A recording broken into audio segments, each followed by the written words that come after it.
السلام علیکم ورحمۃ اللہ وبرکاتہ۔ وعلیکم السلام ورحمۃ اللہ وبرکاتہ۔ الحمد للہ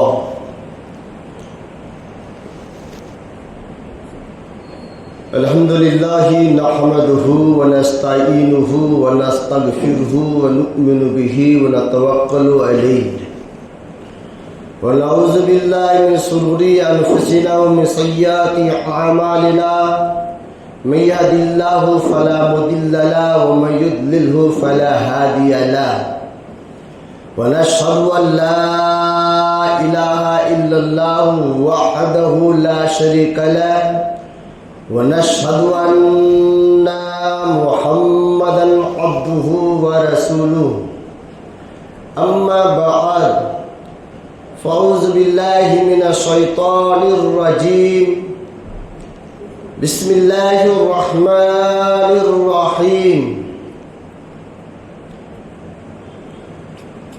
قل إن كنتم تحبون الله فاتبعوني يحببكم الله ويغفر لكم ذنوبكم والله غفور رحيم آمنت بالله صدق الله المولانا العظيم وصدق رسوله النبي الأمين المتين الكريم ونحن على ذلك لمن الشاهدين والشاكرين والذاكرين والحمد لله رب العالمين۔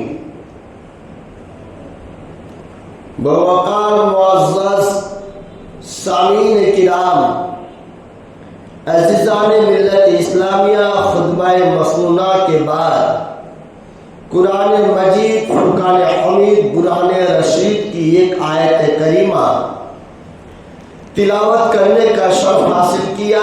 کچھ گفتگو سننے اور سنانے سے قبل آئیے آپ وہاں مل کر ایک آواز ہو کر آقا نامدار مدینے کے تاجدار دونوں عالم کے مالک و مختار جناب پاک محمد رسول اللہ صلی اللہ تعالی علیہ وسلم کی بارگاہ عالیہ میں غلامی کا ثبوت دیتے ہوئے جھم جھم کر آواز بلند درود پاک پر لے اللہم صلی علی سیدنا شفینا مولانا محمد بارک وسلم صلاۃ و سلام علیک یا سیدی یا حبیبی یا رسول اللہ صلی اللہ تعالی علیہ وسلم۔ حضرات گرامی،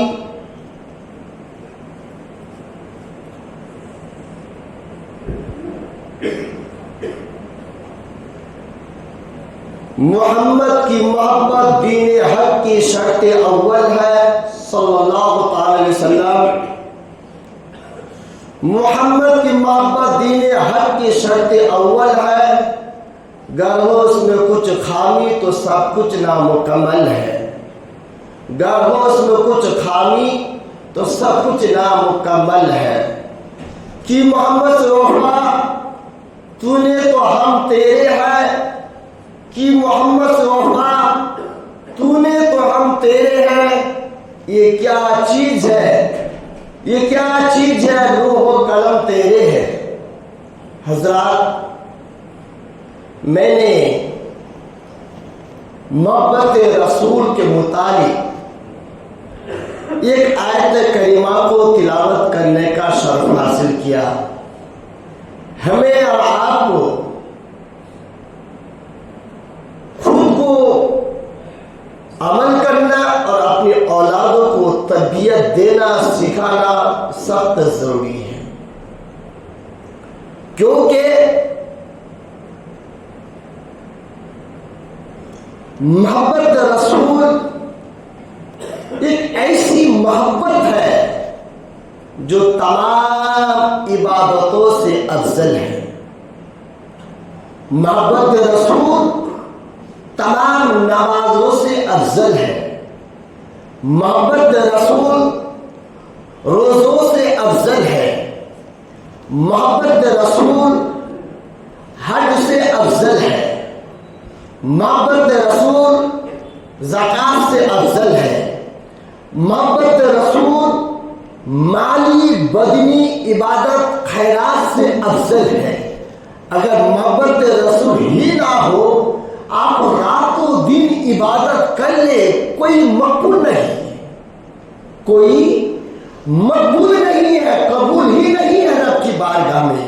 اس لیے محبت رسول ہونا ضروری ہے. میں ضمناً آپ کو بتاؤں اور اس پیغام آگے تک پہنچانے کی کوشش کریں. آج کی تاریخ میں دیکھیے، خدا کا دعویٰ سب کرتا ہے، سب کہتا ہے کہ ہم خدا کو مانتے ہیں، خدا ایک ہے، ہم خدا کو مانتے ہیں، ہر ایک دعویٰ کرتا ہے. لیکن مختصر طور پر بتاؤں،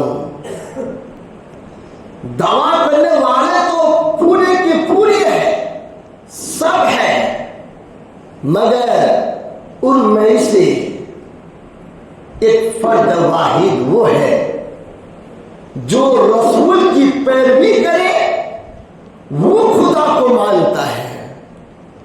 خدا کو مانے اور رسول کی پیروی نہ کرے، یہ جھوٹا دعویٰ ہے، یہ جھوٹا دعویٰ ہے. میرے جملہ پر غور کیجیے گا، میں کیا کہنا چاہتا ہوں. خدا کو مانے اور رسول کو نہ مانے، یہ ان کا جھوٹا دعویٰ ہے. رسول پاک کی پیروی کرے، اطاعت کرے، پھر وہ بولے میں خدا کو مانتا ہوں، یہ ثابت ہے، یہ سچا ہے، یہ سچ ہے کہ یقیناً وہ خدا کو مانتا ہے. اللہ نے کیا فرمایا؟ قل ان کنتم تحبون اللہ، اے میرے محبوب کہہ دو، فرما دیجیے، قل ان کنتم تحبون اللہ، اگر وہ مجھ سے محبت کرتا ہے، الفت کرتا ہے، پیار کرتا ہے، تو قل ان کنتم تحبون اللہ فاتبعونی یحببکم اللہ، کہ تیری فرما برداری کرے، تیری اتباع کرے، تجھے مانے، تجھ سے محبت کرے، الفت کرے. کس نے کہا؟ ہم نے نہیں کہا، رب نے فرمایا. میرے محبوب، میرا بندہ مجھ کو اسی وقت مان سکتا ہے جب تک کہ تجھ کو نہ مان لے. یعنی تجھ کو مانے گا تو گویا مجھ کو مان لیا ہے، تجھ کو نہیں مانا ہے تو مجھ کو بھی نہیں مانا ہے. خلاصہ کلام. اور اللہ تعالیٰ غفور رحیم بخشنے والا ہے. میں اس ضمن میں دو بات بول کر یہ حالات حاضرہ پر ایک چھوٹا سا داستان بتاؤں گا. ہم محبت کس سے کرتے ہیں؟ جان سے محبت کرتے ہیں. ہم محبت کس سے کرتے ہیں؟ اولاد سے کرتے ہیں. محبت کس سے کرتے ہیں؟ مال و دولت سے کرتے ہیں. یہی ہے نا. لیکن جب حدیث پاک میں ہے کہ تم میں سے کامل مومن اس وقت تک نہیں ہو سکتے جب تک تم اپنی اولاد سے زیادہ، اپنے رشتہ داروں سے زیادہ، گھر والوں سے زیادہ مجھ سے محبت نہ کر لے. یہ حدیث کی بات ہے. ٹھیک ہے. یہاں تک ایک صحابی رسول کیا کہتے ہیں؟ یا رسول اللہ، میرے پاس کچھ نہیں ہے سوائے تیری محبت کی، میرے پاس کچھ نہیں ہے. تو میرے آقا نے کیا فرمایا؟ جنت میں تم میرے ساتھ رہو گے، جنت میں تم میرے ساتھ رہو گے. کیا خلاصہ کرا؟ کہتے ہیں کہ میرے پاس کچھ نہیں ہے یا رسول اللہ، صرف آپ کی محبت ہے. تو نبی نے فرمایا جو مجھ سے محبت کرے گا، الفت کرے گا، پیار کرے گا، کام جنت میں وہ میرے ساتھ ہوں گے.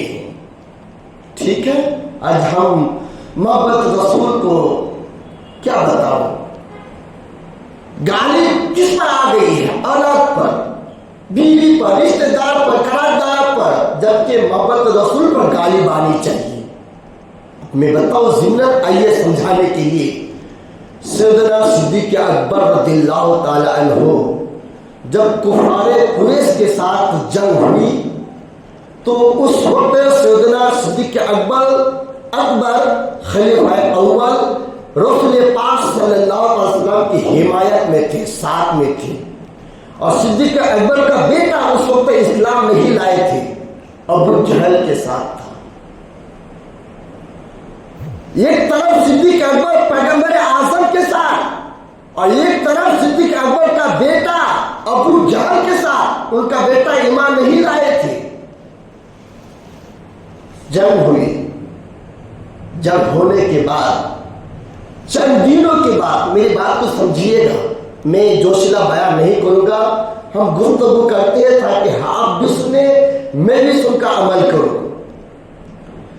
جب وہ سیدنا صدیق اکبر کا بیٹا لڑائی کے چند دنوں کے بعد اسلام لے آئے، اسلام قبول کیا، تو باپ اور بیٹا کے مابین گفتگو ہوتی ہے۔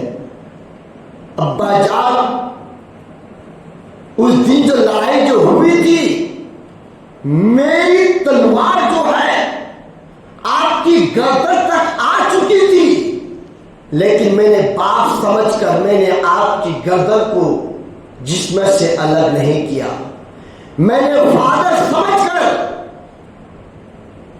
آپ کے گردن کو میں نے جسم سے الگ نہیں کیا، میں نے پیدر سمجھ کر آپ کے گردن کو اڑایا نہیں۔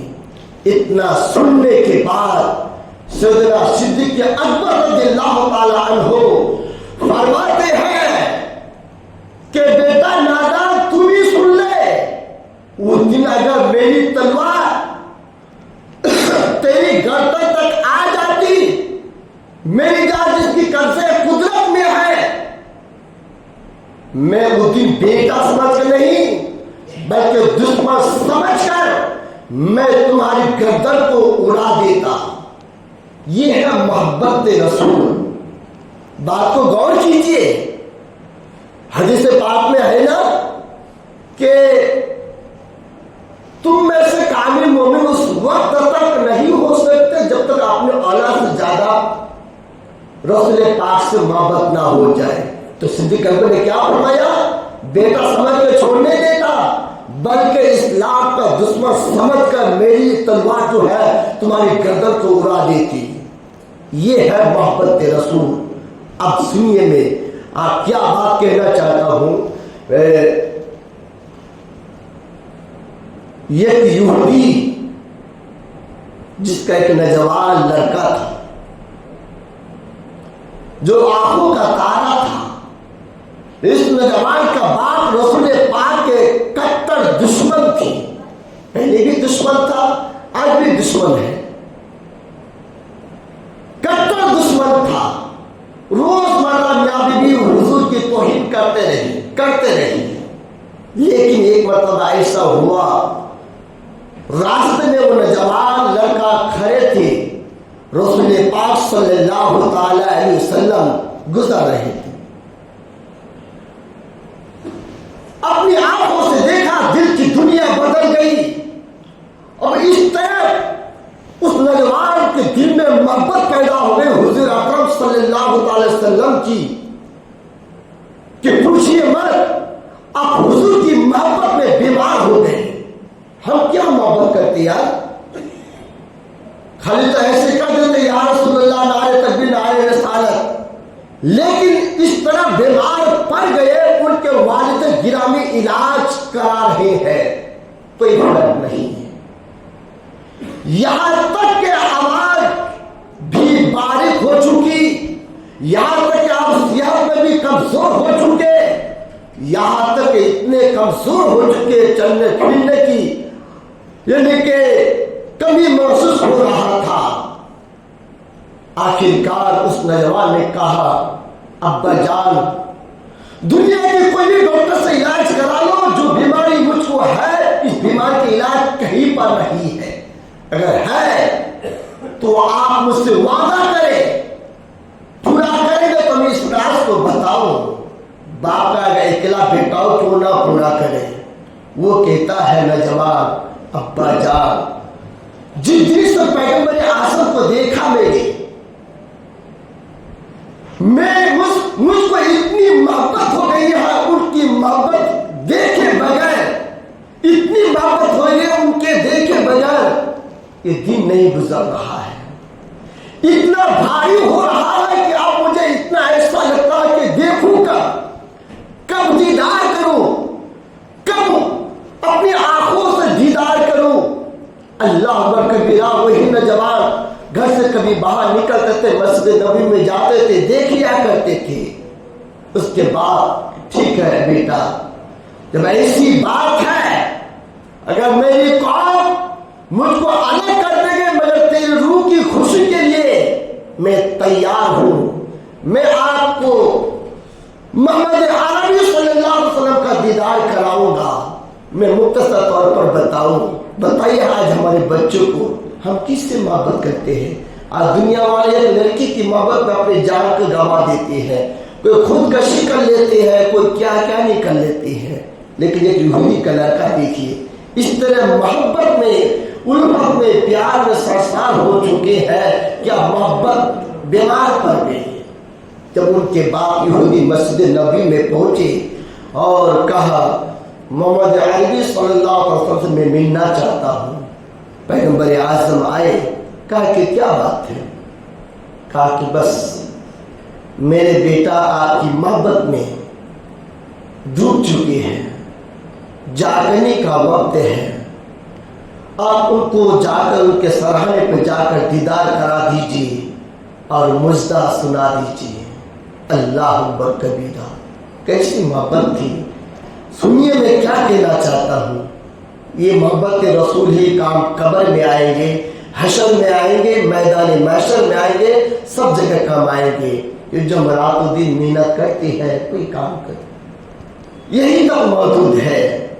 پیغمبر اعظم کو جب یہ خبر بتائی گئی، سنائی گئی، تو پیغمبر اعظم نے فرمایا صحابہ کرام چلو چلو یہودی کے گھر میں، ایسے خزانے کے پاس چلو جو ایمان کا خزانہ ان کے پاس ہے۔ اللہ اکبر کبیرہ، سب صحابہ کرام اس یہودی کے گھر میں گئے اور صحابہ کرام کھچا کھچ بھر گئے، قدم رکھنے کی بھی جگہ نہیں ہے۔ جب گئے تو آنکھیں بند ہو گئی۔ یہودی نے کہا بیٹا، جس کو دیکھنا چاہتا تھا نا، تڑپ رہا تھا، بلک رہا تھا بیٹا، وہ محمد عربی صلی اللہ علیہ وسلم آ گئے، آنکھ کھولو۔ بات آتی ہے کہ روح واپس آئی، آنکھیں کھولی اور کہا پیغمبر اعظم میں نے دنیا میں بہت کچھ غلط طرح کام کیا، میرے پاس ایک بھی نیکی نہیں ہے، ایک بھی نماز نہیں ہے، ایک بھی نیکی نہیں ہے۔ پیغمبر اعظم پہلی منزل سے لے کر جنت جانے تک میری ضمانت لے لیجئے، مجھے مژدہ سنا دیجئے، میرے پاس ایک بھی نیکی نہیں ہے، بس یہی دل میں محبت رسول ہے، محبت رسول کا جان پی کر میری دنیا سے جانا چاہتا ہوں۔ اللہ اکبر کبیرہ، پیغمبر اعظم نے فرمایا کلمہ توحید پڑھ لو، میں ضمانت لیتا ہوں کہ قبر کی منزل سے لے کر جنت تک تمہاری ضمانت لیتا ہوں، جنت میں لے جانا میرا کام ہے۔ اس یہودی کا لڑکا کلمہ طیبہ پڑھا اور روح پرواز کر گئی۔ کتنی اچھی موت ہوگی یار، جو پیغمبر اعظم کا دیدار بھی کرے، ان کے کہنے پر کلمہ بھی پڑھے۔ اللہ اکبر، کوئی ایک بھی نیکی نہیں ہے، ایک بھی نیکی۔ آپ اس یہودی کہتے ہیں اے پیغمبر اعظم، اب یہ بیٹا ہمارا یہ جنازہ نہیں ہے، تمہارا جنازہ ہے، اب تم جو چاہو کرو۔ پیغمبر اعظم نے صحابہ کرام سے فرمایا اس کو جو ہے نہلا دھلا کا کپڑ پہناؤ، کاندھا پہ لے جاؤ۔ اللہ اکبر کبیرہ، جس میت کے لیے کندھا پیغمبر اعظم دے، جس کو قبر میں اتارے پیغمبر اعظم، کیا مقام مرتبہ ہوگا۔ روایت میں بات آتی ہے، علماء کرام بیان کرتے ہیں، اتنی پبلک تھی، لوگ کاندھے پر کاندھے دیا کرتے تھے، یہاں تک کہ ہمارے آقا صلی اللہ علیہ وسلم گھٹنے کے بل چلا کرتے تھے۔ جب قبر پر اتارے گئے تو آپ جو ہے پسینہ پسینہ ہو گئے، جب وہ دفنا کر کے آئے تو میرے آقا مسکرائے. پھر صحابہ کرام میں سے ایک صحابی نے عرض کیا یا رسول اللہ آخر کیا بات ہے, کیا وجہ ہے کہ آپ جو گھٹنے کے بل چل رہے تھے اب مسکرا رہی ہے؟ تو پیغمبر اعظم فرماتی ہے کہ سنو, جب اس صحابی نے جب اس گھٹی میں ضمانت لے لیا تھا تو حوران بہشت جو قبر اور خوشبو قبر میں لے کر کھڑے تھے, جس کی وجہ سے اللہ کی رحمت برس رہی تھی, جس کی وجہ سے میں پسینہ پسینہ ہو گیا اور میں گھٹنے کے بل اس لیے چل رہا تھا. یہ تو عوام تو ظاہر نظر کو دکھتا تو ہے, ان کی نماز جنازہ پڑھنے اور کندھا دینے میں صحابہ کرام تو کیا فرشتوں کی جماعت بھی اتر چکی تھی, فرشتوں کی جماعت بھی اتر چکی تھی. اب ذرا سوچو محبت رسول کا انعام کیا ہے. لوگ بیان کرتے ہیں بنگلہ بنانا کامیابی کی دلیل نہیں ہے, 4 پہیا گاڑی لے لینا بے کامیابی کی دلیل نہیں ہے, حج عمرہ دیگر چیزیں کر لینا کامیابی کی دلیل نہیں ہے. حضرات گرامی دعا کیجیے اللہ پاک ہمیں بھی مرنے سے پہلے پیغمبر اعظم کا دیدار نصیب عطا فرمائے, حالات ایمان میں موت نصیب عطا فرمائے. اس سے بڑھ کر کوئی دولت نہیں ہے. یہ سب دولت سب بنگلہ سب کچھ رہ جائے گا. میرے قوم کے نوجوانوں بزرگوں نماز کی پابندی کریں. میں آپ کو مختصر طور پر بتاؤں حضرات گرامی, اس دن ایک وکیل کے پاس جانے کا یہ کچھ کام سے گیا تھا, پروگرام تھا. ایک وکیل نے میری آنکھیں کھول دی ہے کہ مولانا صاحب کیا بتاؤں آپ لوگوں کو, آپ جب کہ جانکر ہونے کے باوجود قرآن حدیث کا علم ہونے کے باوجود ہماری قوم کو پیغام کیوں نہیں دیتے ہیں, جبکہ ہماری قوم نماز بھی پڑھتے سب کچھ بھی پڑھتی. ہماری مسجد کو کون آباد کرتے, ہماری قوم ہی تو آباد کرتے نا. اس وکیل کا کہنا ہے کہ مولانا صاحب وہ انسان کیوں نہیں پھنسے گا جو صحیح طریقے سے وکیل نہ ہو, اور کوئی شخص اس کے پاس کیس لے کر جائے تو وہ کامیابی اس کو ملے گی نہیں ملے گی, کیونکہ وہ صحیح طریقے سے وکیل کی جو ہے سرٹیفکیٹ یا جو کچھ کرنا تھا اس نے ابھی تک کیا نہیں, اس کا شروعات ہے. اسی طریقے سے انہوں نے مجھے ایک جملہ یہ بھی کہا تھا, اس بیمار کو کیسے شفا ملے جس ڈاکٹر کے پاس گیا اور جس ڈاکٹر کے پاس سٹی نہ ہو. آپ جانتے ہو کہ جونیئر کالج سے لے کر کہاں سے کہاں تک پڑھنے کے بعد ڈاکٹر کی ڈگری حاصل کرتے ہیں کہ ہاسپٹل میں 3-4 سال رہنا پڑتا ہے, کوئی بھی معاملہ پیش آتا ان کو خبر ہوتی ہے. وکیل کا کہنا ہے کہ اگر ایک بیمار انسان ایلو گیلو ڈاکٹر کے پاس چلے جائے تو ان کو شفا نہ ملے, اسی طرح کسی کا کیس ایلو گیلو وکیل پر چلے جائے تو وہ کیس ان کو کامیابی نہیں ملے گی. یعنی کہ کامیابی کے لیے یا شفا کے لیے اچھے ڈاکٹر کے پاس جانا پڑے گا. اسی طریقے سے اس وکیل نے ایک جملہ کہا تھا. آج ہماری قوم بھی دیکھیے جو جن کے کہنے پر 20 دن کا چلا لگایا ان کے کہنے پر وہ چلا گیا. دیکھو میں 40 دن میں تو زندگی میری بدل گئی. کوئی 6 مہینے مدرسے میں پڑھ کے کچھ امامت کا کورس کر لیا, ان کو امامت سنبھالنے دے دیا. اس وکیل کا کہنا ہے جب 6 مہینے والے امامت کرنے والوں کو مسجد کو سنبھالنے دیں گے اس قوم کا کیا حال ہوگا. ایسا ہی حال ہوگا جو ڈاکٹر نہیں ہے, جو بغیر پڑھے لکھے دوا دے دیتا تو اس کو بیماری چھوٹے یا پھر مر جائے. اس وکیل کا یہ کہنا ہے. میں اس دن کہا واقع میں وکیل نے درد رکھا ہے دین کا. ہمیں بھی چاہیے مدرسہ سوپے یا مسجد کو اگر ہم کچھ کو آباد کرنے دے تو ہم غور فکر کریں سوچیں. یہ اپنی بات نہیں ہے, کچھ ایسی مساجد ہے جو قوم ہماری منتشر ہو چکا ہے, یعنی کہ کسی کے کہنے پر بہک چکا ہے. اس لیے ہمیں ضرورت آپ ہمیں دین کی خدمت کرنے کی اور خصوصی طور پر نماز پنجگہ نہ پڑھنے کی. نماز کی پابندی کیجیے اور علماء کی خدمت کیجیے اور خود بھی اپنے گھر میں نماز کی تربیت دیجیے اپنے اولادوں کو, اپنے بچوں کو. یہ سب کے سب رہ جائے گا میرے قوم کے نوجوانوں بزرگوں. اور ہاں ساتھ کے ساتھ آپ جو نماز پڑھ رہے ہیں نا, آپ کو جو بھی صورت یاد ہے خراب نہ لگے تو آپ کے مسجد کے امام صاحب ہیں, بولے امام صاحب میرے سورہ فاتحہ تو سن لیجئے.